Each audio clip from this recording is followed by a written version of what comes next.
As Assembleias de Deus elegeram seus santos, mas falta assumir que tem uma mártir, feita não por inimigos da Igreja, mas pela própria Igreja. Para quem não me conhece, eu sou a Silvana do canal Diário Pentecostal, especialista em História e Teologia do Protestantismo no Brasil. Se você ainda não é inscrito, se inscreve no canal, deixe seu curtir e compartilha com seus amigos para que mais gente conheça o canal.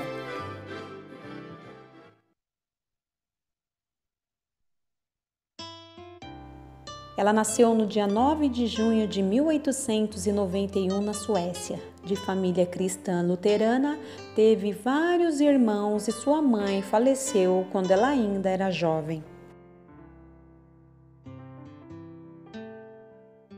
Estudou no Instituto Bíblico Sueco por 8 meses e fez um curso de 2 anos de enfermagem.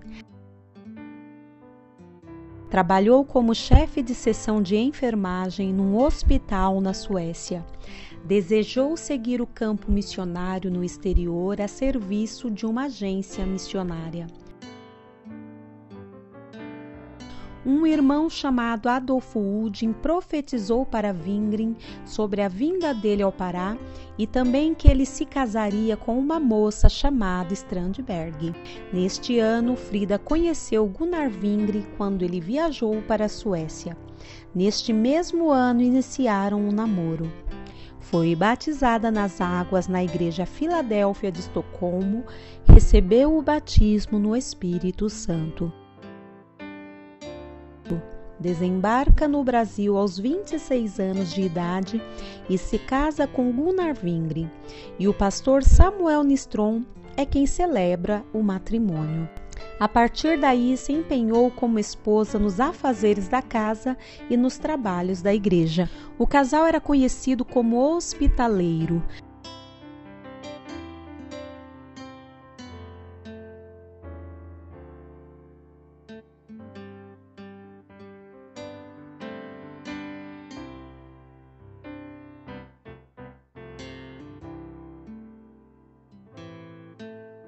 Teve tumor e vertigem no parto da terceira filha.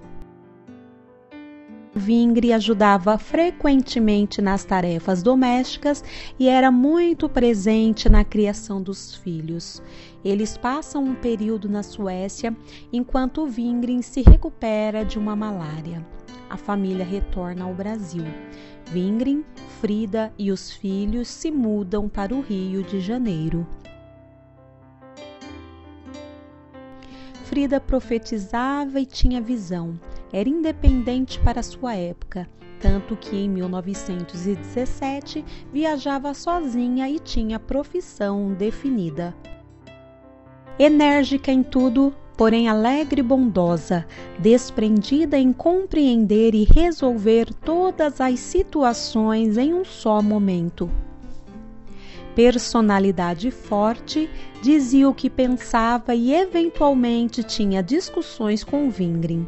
Vocacionada para o trabalho que desempenhava, uma das mais bem preparadas evangélicas que já pisou em solo brasileiro. Em 100 anos, foi a única comentarista mulher das lições bíblicas da Escola Bíblica Dominical em 1923. Principal redatora do jornal Boa Semente em 1919, escrevia artigos, era jornalista e pregadora ativa dos trabalhos evangelísticos e responsável pela oração e visitação dos crentes. Traduzia, adaptava e publicava hinos da harpa cristã. Dirigia cultos ao ar livre, fazia leitura bíblica com a igreja nas aberturas dos cultos, pregava mensagens na ausência de Wingren, ministrava estudos bíblicos, cantava e tocava órgão e violão. Ativa na área da literatura e imprensa das Assembleias de Deus, escrevia artigos e reportagens que eram publicadas na Suécia. Responsável pelos cultos na prisão no Rio de Janeiro, dirigiu e ministrou a primeira escola bíblica junto com Wingren. Interpretou as pregações de Levis Petros na sua viagem ao Brasil. Tinha o dom de ensinar e pregar como ninguém, e por essa causa sofreu muita perseguição. Em 28 de setembro de 1929, Wingren recebeu uma carta dura com ameaças do missionário Nistron, pastor das Assembleias de Deus no Pará. Possivelmente o assunto teria sido sua posição contrária ao ministério da mulher na igreja. Wingren amargou ver sua mulher, que nas atividades do jornal produzia mais do que ele, ser boicotada, inclusive por seu conterrâneo Samuel Nistron, o mais ferrenho inimigo das mulheres no ministério. Em novembro de 1929, Samuel Nistron veio conversar pessoalmente com Wingren. Não se humilhou e continuou sustentando que a mulher não podia pregar nem ensinar, só testificar. Nistron viajou a São Paulo e Santos e trouxe Daniel Berg e Ludwig Green para pressionar Wingren em mais uma conversa. A divergência chegou ao clímax e houve uma separação ministerial. Neste mesmo ano, 1929, o jornal Som Alegre se tornou o órgão oficial e nacional da Igreja.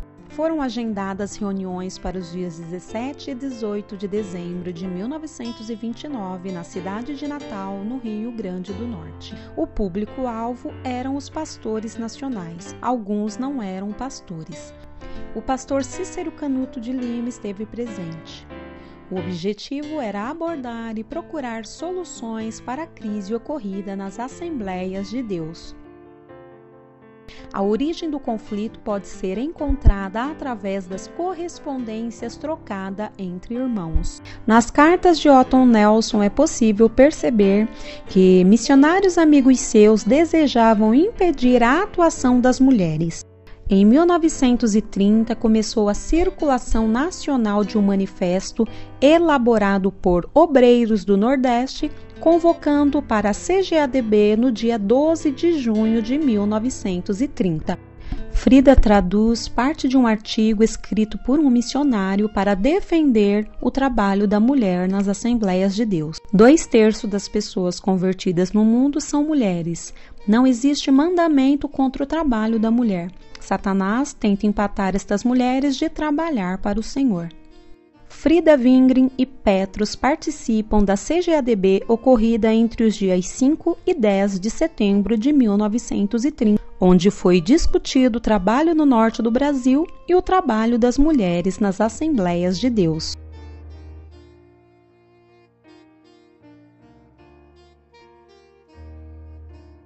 Fizeram consulta aos membros das Assembleias de Deus do Pará sobre a inovação ocorrida na Igreja do Sul, no caso o Ministério Pastoral Feminino. Formalizaram então que não aceitariam as inovações das mulheres pastorearem e doutrinarem na igreja. Petrus ministrou estudo bíblico a respeito do tema, onde as mulheres podiam pregar, mas não dirigir uma igreja. Pastores mais antigos disseram que a campanha dos nativos contra o ministério de Frida teria sido motivada por um suposto caso extraconjugal dela. Em 1932, uma carta foi enviada para Levis Petrus, relatando que Frida mandava na igreja, atropelava os homens, não obedecia à convenção e incitava as mulheres contra os obreiros. Por que nesta carta não mencionar a questão do adultério? Isso já seria suficiente para pôr fim à sua atuação no jornal O Mensageiro da Paz e seu ministério e casamento, segundo Gedeon Alencar, doutor em Assembleia de Deus. Ocorreu desentendimento entre missionários e pastores nacionais por causa de Frida.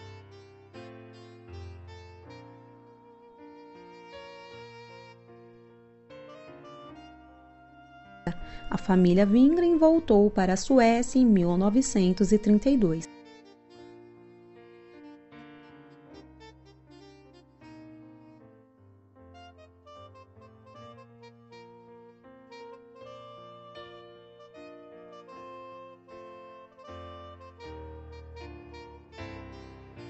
Um ano depois, Wingren veio a falecer.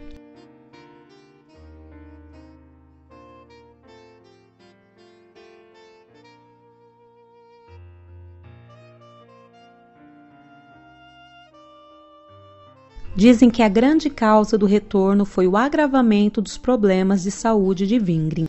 Mas doente ele sempre foi desde a adolescência. Com certeza sua doença foi agravada pelo embate em defesa de sua mulher. Frida viveu 15 anos no Brasil e seus últimos 8 anos na Suécia, viúva e com 5 filhos. Teve os seus filhos tomados e foi hospitalizada compulsoriamente, abandonada e destituída de seus ministérios. Viu sua vida findando sem nenhuma perspectiva. Viveu uma guerra com a Igreja de Filadélfia e particularmente com Petrus. Ela tentou voltar para o Brasil, mas a Igreja de Filadélfia não permitiu. Tentou ir para Portugal, onde ocorreu o mesmo. Por fim, tentou voltar por conta própria, mas quando estava na plataforma do trem com as crianças, um grupo da igreja a impediu. Frida foi levada à delegacia e de lá internada compulsoriamente num hospital psiquiátrico em Estocolmo no dia 25 de dezembro de 1934. Era louca antes de ser hospitalizada ou se tornou louca depois? Viveu os próximos 6 anos tendo alucinações, vindo a falecer em setembro de 1940.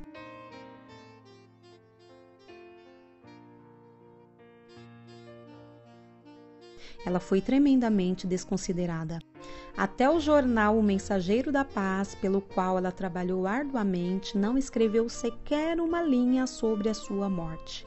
Ainda hoje, Frida não é reconhecida pela história oficial da igreja. Com 24 hinos da harpa cristã registrados por ela, foi sua articulação teórica que deu base à participação das mulheres nas Assembleias de Deus. Mesmo quando uma mulher se destaca, ela não pode ser maior que seu marido, ainda que na prática, ou seja, seu cargo precisa ser inferior ao dele. As mulheres continuam exercendo oficiosamente o ministério, mas na prática a igreja é mantida por elas que são presença majoritária.